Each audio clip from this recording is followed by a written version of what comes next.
ਹਾਂਜੀ ਸਤਿ ਸ਼੍ਰੀ ਅਕਾਲ ਜੀ। ਸਵਾਗਤ ਹੈ ਤੁਹਾਡਾ ਆਪਣੇ ਚੈਨਲ ਕੈਰੀ ਇਨਫੋ 'ਤੇ। ਮੈਂ ਤੁਹਾਡੇ ਵਾਸਤੇ ਮੱਧਕਾਲੀਨ ਹਿਸਟਰੀ ਦੇ ਬਹੁਤ ਹੀ ਮਹੱਤਵਪੂਰਨ ਕੁਐਸਚਨ ਲੈ ਕੇ ਹਾਜ਼ਰ ਹਾਂ ਜੀ। ਉਸ ਤੋਂ ਪਹਿਲਾਂ ਜੇਕਰ ਤੁਸੀਂ ਸਾਡੇ ਚੈਨਲ 'ਤੇ ਪਹਿਲੀ ਵਾਰ ਵਿਜ਼ਿਟ ਕਰ ਰਹੇ ਹੋ ਤਾਂ ਚੈਨਲ ਨੂੰ ਸਬਸਕ੍ਰਾਈਬ ਕਰ ਲਿਓ ਅਤੇ ਬੈਲ ਆਈਕਨ ਨੂੰ ਵੀ ਪ੍ਰੈਸ ਕਰ ਦਿਓ। ਅਤੇ ਅਸੀਂ ਤੁਹਾਡੇ ਵਾਸਤੇ ਮੌਕ ਟੈਸਟ ਵੀ ਲੈ ਕੇ ਆ ਰਹੇ ਹਾਂ ਜੋ ਕਿ ਬਿਲਕੁਲ ਫ੍ਰੀ ਆਫ ਕੋਸਟ ਹਨ, ਜਿਸ ਦਾ ਕਿ ਕੋਈ ਵੀ ਫੀਸ ਨਹੀਂ ਹੈ। ਸੋ ਉਹ ਵੀ ਤੁਹਾਡੇ ਲਈ ਬਹੁਤ ਹੀ ਜਲਦ ਤੁਹਾਨੂੰ ਪ੍ਰਾਪਤ ਕਰਵਾ ਦਿੱਤੇ ਜਾਣਗੇ। ਸੋ ਵਧਦੇ ਹਾਂ ਜੀ ਪਹਿਲੇ ਕੁਐਸਚਨ ਵੱਲ। ਪਹਿਲਾ ਕੁਐਸਚਨ ਹੈ ਜੀ, ਭਾਰਤੀ ਸਿੰਧੂ ਘਾਟੀ ਸੱਭਿਅਤਾ ਬਾਰੇ ਸਭ ਤੋਂ ਪਹਿਲਾਂ ਕਦੋਂ ਪਤਾ ਲੱਗਾ? ਆਪਸ਼ਨ ਹੈ ਜੀ 1922 ਤੋਂ 1923 ਈਸਵੀ, 1911 ਤੋਂ 12 ਈਸਵੀ, 1948 ਈਸਵੀ, 1908 ਈਸਵੀ। ਦੱਸੋ ਜੀ ਸਹੀ ਉੱਤਰ ਕੀ ਹੋਏਗਾ ਇਸ ਦਾ? ਆਪਸ਼ਨ ਤੁਹਾਡੇ ਸਾਹਮਣੇ ਹੈ ਜੀ। ਤਾਂ ਇਹਦਾ ਉੱਤਰ ਹੈ ਜੀ 1922 ਤੋਂ 1923 ਈਸਵੀ ਵਿੱਚ। ਹਾਂਜੀ, ਭਾਰਤੀ ਜੀ ਜੋ ਸਿੰਧੂ ਘਾਟੀ ਸੱਭਿਅਤਾ ਸੀ, ਜਿੱਥੋਂ ਕਿ ਆਪਣਾ ਇਤਿਹਾਸ ਸ਼ੁਰੂ ਹੁੰਦਾ ਹੈ, ਤੁਹਾਨੂੰ ਪਤਾ ਹੀ ਹੋਵੇਗਾ। ਤਾਂ ਉਸ ਦਾ ਪਤਾ ਸਭ ਤੋਂ ਪਹਿਲਾਂ ਕਦੋਂ ਲੱਗਾ ਸੀ? ਤੁਹਾਡਾ ਉੱਤਰ ਹੋਵੇਗਾ 1922 ਤੋਂ 1923 ਦੇ ਵਿਚਕਾਰ। ਠੀਕ ਹੈ, ਸੋ ਜ਼ਰੂਰ ਯਾਦ ਰੱਖਿਓ ਇਸ ਨੂੰ। ਵਧਦੇ ਹਾਂ ਜੀ ਅਗਲਾ ਕੁਐਸਚਨ ਵੱਲ। ਅਗਲਾ ਕੁਐਸਚਨ ਹੈ ਜੀ, ਕਿਸ ਨੂੰ ਭਾਰਤ ਦਾ ਨੈਪੋਲੀਅਨ ਕਿਹਾ ਜਾਂਦਾ ਹੈ? ਮੋਸਟ ਇੰਪੋਰਟੈਂਟ ਕੁਐਸਚਨ ਹੈ ਜੀ, ਬਹੁਤ ਵਾਰ ਇਹ ਕੁਐਸਚਨ ਪੁੱਛਿਆ ਗਿਆ ਹੈ। ਠੀਕ ਹੈ, ਸੋ ਇਸ ਨੂੰ ਤੁਸੀਂ ਜ਼ਰੂਰ ਯਾਦ ਰੱਖ ਲਿਓ ਅਤੇ ਮਾਈਂਡ ਵਿੱਚ ਵੀ ਜ਼ਰੂਰ ਬਿਠਾ ਲਿਓ। ਆਪਸ਼ਨ ਹੈ ਜੀ ਚੰਦਰਗੁਪਤ, ਸਮੁੰਦਰਗੁਪਤ, ਸਿਕੰਦਰ ਜਾਂ ਮਹਿਮੂਦ ਗਜ਼ਨਵੀ। ਦੱਸੋ ਜੀ ਸਹੀ ਉੱਤਰ ਕੀ ਹੋਏਗਾ ਇਸ ਦਾ? ਆਪਸ਼ਨ ਤੁਹਾਡੇ ਸਾਹਮਣੇ ਹੈ ਜੀ। ਤਾਂ ਇਹਦਾ ਉੱਤਰ ਹੈ ਜੀ ਸਮੁੰਦਰਗੁਪਤ ਨੂੰ। ਹਾਂਜੀ, ਕਿਸ ਨੂੰ ਭਾਰਤ ਦਾ ਨੈਪੋਲੀਅਨ ਕਿਹਾ ਜਾਂਦਾ ਹੈ? ਤੁਹਾਡਾ ਉੱਤਰ ਹੋਵੇਗਾ ਸਮੁੰਦਰਗੁਪਤ ਨੂੰ। ਠੀਕ ਹੈ, ਸੋ ਜ਼ਰੂਰ ਯਾਦ ਰੱਖਿਓ ਇਸ ਨੂੰ। ਵਧਦੇ ਹਾਂ ਜੀ ਅਗਲਾ ਕੁਐਸਚਨ ਵੱਲ। ਅਗਲਾ ਕੁਐਸਚਨ ਹੈ ਜੀ, ਦਿੱਲੀ ਦੀ ਕੁਤਬ ਮੀਨਾਰ ਦਾ ਨਿਰਮਾਣ ਕਿਸ ਨੇ ਕੀਤਾ ਸੀ? ਆਪਸ਼ਨ ਹੈ ਜੀ ਮੁਹੰਮਦ ਗੌਰੀ, ਕੁਤਬਦੀਨ ਐਬਕ, ਜਲਾਲੂਦੀਨ ਖਿਲਜੀ ਜਾਂ ਸ਼ੇਰ ਸ਼ਾਹ ਸੂਰੀ। ਦੱਸੋ ਜੀ ਸਹੀ ਉੱਤਰ ਕੀ ਹੋਏਗਾ ਇਸ ਦਾ? ਆਪਸ਼ਨ ਤੁਹਾਡੇ ਸਾਹਮਣੇ ਹੈ ਜੀ। ਤਾਂ ਇਹਦਾ ਉੱਤਰ ਹੈ ਜੀ ਕੁਤਬਦੀਨ ਐਬਕ ਨੇ। ਹਾਂਜੀ, ਦਿੱਲੀ ਦੀ ਜੋ ਕੁਤਬ ਮੀਨਾਰ ਹੈ ਉਹਦਾ ਨਿਰਮਾਣ ਕਿਸ ਨੇ ਕਰਵਾਇਆ ਸੀ? ਤੁਹਾਡਾ ਉੱਤਰ ਹੋਵੇਗਾ ਕੁਤਬਦੀਨ ਐਬਕ ਨੇ।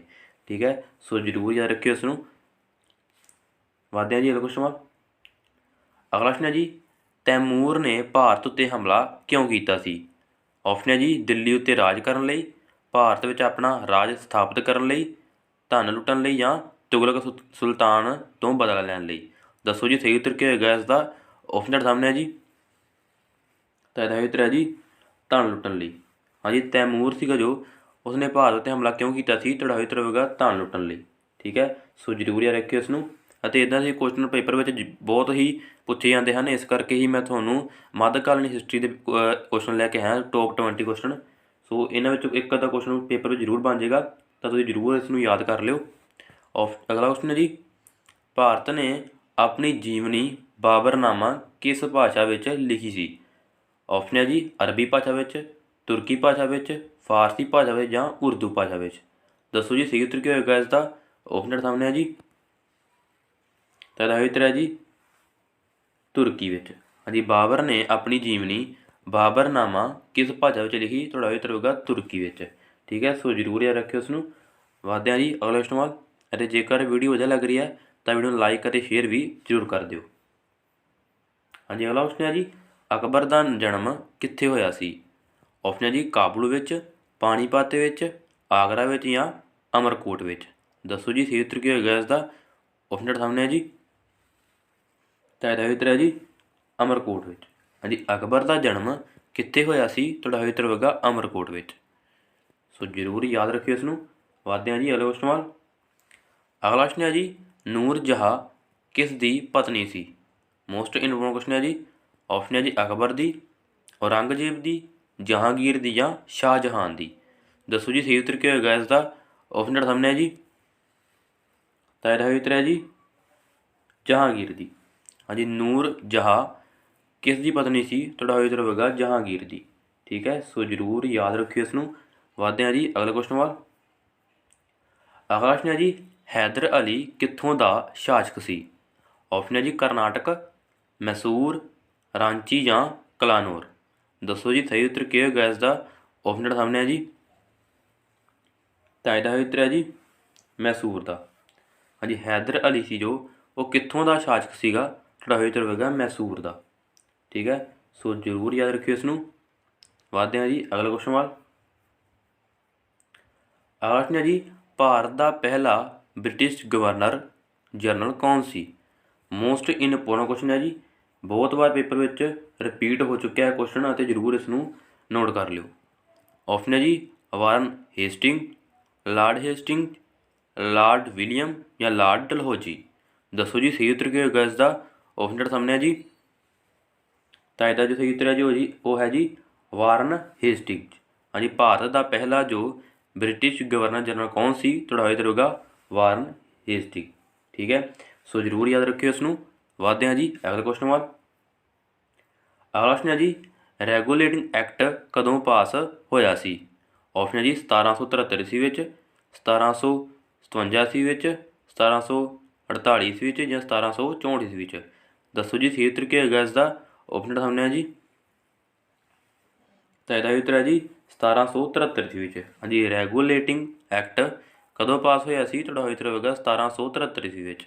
ठीक है, सो जरूर याद रखियो इसनों। वादे हैं जी अगले क्वेश्चन वाल। अगला क्वेश्चन है जी, मुस्लिम लीग की स्थापना कदों हुई। ऑप्शन है जी 1906 ईस्वी, 1909 ईस्वी, 1919 ईस्वी या 1907 ईस्वी। दसो जी सही उत्तर क्या होगा इसका। ऑप्शन जो सामने है जी, तो इसका उत्तर है जी 1906 ईस्वी। हाँ जी, मुस्लिम लीग की स्थापना कदों हुई, थोड़ा उत्तर होगा 1906 ईस्वी। ठीक है, सो जरूर याद रखियो इसनों। अरे जेकर वीडियो की स्पीड ज़्यादा करी है तो वीडियो पाउज भी जरूर कर सकते हो। वादे हैं जी अगला क्वेश्चन वाल। अगला क्वेश्चन है जी, शीशे के सिक्के किहड़े वंश के शासकों ने चलाए सी। ऑप्शन है जी राष्ट्रकूट, चोल, सातवाहन या लोधी। दसो जी सही उत्तर क्या होगा इसका। ऑप्शन सामने है जी, तो इसका उत्तर है जी सातवाहन। हाँ जी, शीशे के सिक्के किहड़े वंश के शासकों ने चलाए सी, थोड़ा उत्तर होगा सातवाहन के वंश ने। ठीक है, सो जरूर याद रखियो इसनों। वादे हैं जी अगला क्वेश्चन वाल। अगला क्वेश्चन है जी, वास्को डी गामा काली घट कदों पहुंचा। ऑप्शन है जी 1486 च, 1498 च, 1501 च या 1504 च। दसो जी सही उत्तर क्या होगा इसका। ऑप्शन सामने है जी, तो इसका उत्तर है जी 1498 च। हाँ जी, वास्को डी गामा सीगा जो वो काली घट कदों पहुंचा सी, तो उत्तर होगा 1498 ईस्वी च। ठीक है, सो जरूर याद रखियो इसनों। मैं बार बार कह रहा क्वेश्चन बहुत ही इंपोर्टेंट हैं, प्रीवियस ईयर पेपर में चुके गए हैं, सो तुम जरूर याद रख लो इसनों। अगला क्वेश्चन है जी, दामोदर नदी घाटी परियोजना की स्थापना कदों हुई। ऑप्शन है जी 1935 ईस्वी, 1940 ईस्वी, 1948 च या 1950 च। दसो जी सही उत्तर क्या होगा इसका। ऑप्शन सामने है जी, तो इसका उत्तर है जी 1948 ईस्वी।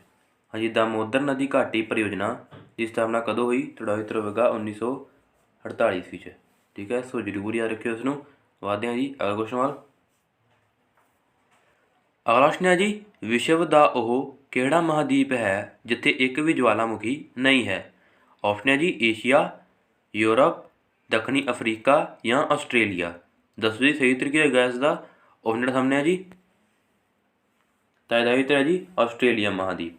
हाँ जी, विश्व का वो किहड़ा महाद्वीप है जिथे एक भी ज्वालामुखी नहीं है, तो उत्तर होगा आस्ट्रेलिया। ठीक है, सो जरूर याद रखियो इसनों। वादे हैं जी अगला क्वेश्चन वाल। अगला क्वेश्चन है जी, विश्व की सब तो वड्डी रेल व्यवस्था किहड़े देश कोल है।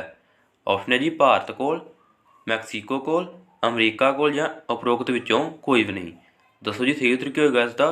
ऑप्शन सामने है जी, तो इसका उत्तर है जी अमरीका कोल। हाँ जी, अमरीका कोल ही विश्व की सब तो वड्डी रेल व्यवस्था है। सो तुम जरूर याद रखियो। वादे हैं जी अगला क्वेश्चन वाल।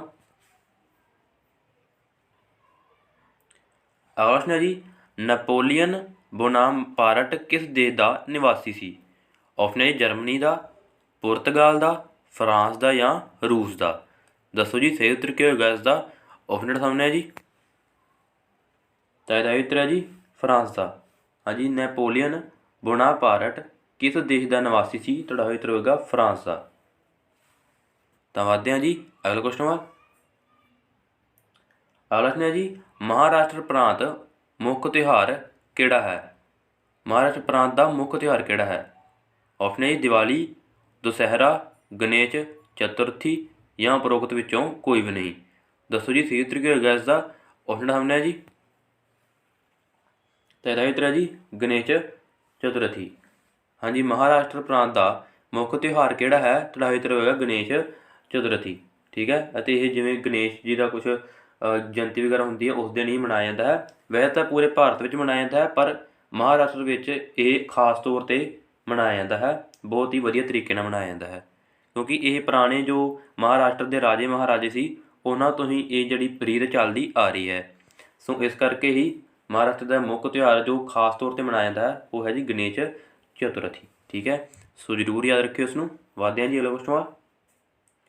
ਅਗਲਾ ਕੁਐਸਚਨ ਹੈ ਜੀ 7 ਟਾਪੂਆਂ ਦਾ ਨਗਰ ਕਿਸ ਨੂੰ ਕਿਹਾ ਜਾਂਦਾ ਹੈ? ਮੋਸਟ ਇੰਪੋਰਟੈਂਟ ਕੁਐਸਚਨ ਹੈ ਜੀ, ਜ਼ਰੂਰ ਯਾਦ ਰੱਖਿਓ ਇਸ ਨੂੰ। ਠੀਕ ਹੈ, ਆਪਸ਼ਨ ਹੈ ਜੀ ਕਲਕੱਤਾ, ਦਿੱਲੀ, ਮੁੰਬਈ ਜਾਂ ਮਦਰਾਸ। ਦੱਸੋ ਜੀ ਸਹੀ ਉੱਤਰ ਕੀ ਹੋਏਗਾ ਇਸ ਦਾ? ਆਪਸ਼ਨ ਤਾਂ ਸਾਹਮਣੇ ਹੈ ਜੀ, ਤਾਂ ਇਹਦਾ ਉੱਤਰ ਹੈ ਜੀ ਮੁੰਬਈ। ਹਾਂਜੀ, 7 ਟਾਪੂਆਂ ਦਾ ਨਗਰ ਕਿਸ ਨੂੰ ਕਿਹਾ ਜਾਂਦਾ ਹੈ? ਤੁਹਾਡਾ ਉੱਤਰ ਹੋਵੇਗਾ ਮੁੰਬਈ ਨੂੰ। ਠੀਕ ਹੈ, ਸੋ ਜ਼ਰੂਰ ਯਾਦ ਰੱਖਿਓ ਇਸ ਨੂੰ। ਵਧਦੇ ਹਾਂ ਜੀ ਅਗਲੇ ਕੁਐਸਚਨ ਵੱਲ। ਅਗਲਾ ਕੁਐਸਚਨ ਹੈ ਜੀ ਬੰਬਈ ਦਾ ਨਾਮ ਮੁੰਬਈ ਕਿਸ ਸਾਲ ਕੀਤਾ ਗਿਆ? ਆਪਸ਼ਨ ਹੈ ਜੀ 1985, 1990, 1992 ਜਾਂ 1995। ਦੱਸੋ ਜੀ ਸਹੀ ਉੱਤਰ ਕੀ ਹੋਏਗਾ ਇਸ ਦਾ? ਆਪਸ਼ਨ ਸਾਹਮਣੇ ਹੈ ਜੀ, ਤਾਂ ਇਹਦਾ ਉੱਤਰ ਹੈ ਜੀ 1995 ਵਿੱਚ। ਹਾਂਜੀ, ਬੰਬਈ ਦਾ ਨਾਮ ਮੁੰਬਈ ਸਾਲ ਕੀਤਾ ਗਿਆ ਸੀ। ਤੁਹਾਡਾ ਉੱਤਰ ਹੋਵੇਗਾ 1995 ਈਸਵੀ ਵਿੱਚ। ਠੀਕ ਹੈ, 1995 ਈਸਵੀ ਵਿੱਚ ਹੀ ਮੁੰਬਈ ਦਾ ਮੁੰਬਈ ਨਾਮ ਰੱਖਿਆ ਗਿਆ ਸੀ। ਠੀਕ ਹੈ, ਸੋ ਜ਼ਰੂਰ ਯਾਦ ਰੱਖਿਓ ਇਸ ਨੂੰ। ਤਾਂ ਹੋਪ ਕਰਦਾ ਤੁਹਾਨੂੰ ਇਹ ਵੀਡੀਓ ਬਹੁਤ ਵਧੀਆ ਲੱਗੀ ਹੋਏਗੀ। ਜੇਕਰ ਵੀਡੀਓ ਵਧੀਆ ਲੱਗੀ ਤਾਂ ਚੈਨਲ ਨੂੰ ਸਬਸਕ੍ਰਾਈਬ ਕਰ ਲਿਓ, ਬੈਲ ਆਈਕਨ ਨੂੰ ਜ਼ਰੂਰ ਪ੍ਰੈਸ ਕਰ ਦਿਓ ਅਤੇ ਹੋਰ ਜਾਣਕਾਰੀ ਲਈ ਸਾਡੇ ਟੈਲੀਗ੍ਰਾਮ ਗਰੁੱਪ ਨੂੰ ਜ਼ਰੂਰ ਜੁਆਇਨ ਕਰ ਲਿਓ, ਲਿੰਕ ਡਿਸਕ੍ਰਿਪਸ਼ਨ ਵਿੱਚ ਹੈ। ਤਾਂ ਮਿਲਦੇ ਹਾਂ ਜੀ ਇੱਦਾਂ ਦੀ ਇੱਕ ਹੋਰ ਨਵੀਂ ਵੀਡੀਓ ਨਾਲ। ਉਦੋਂ ਤੱਕ ਲਈ ਰੱਬ ਰਾਖਾ।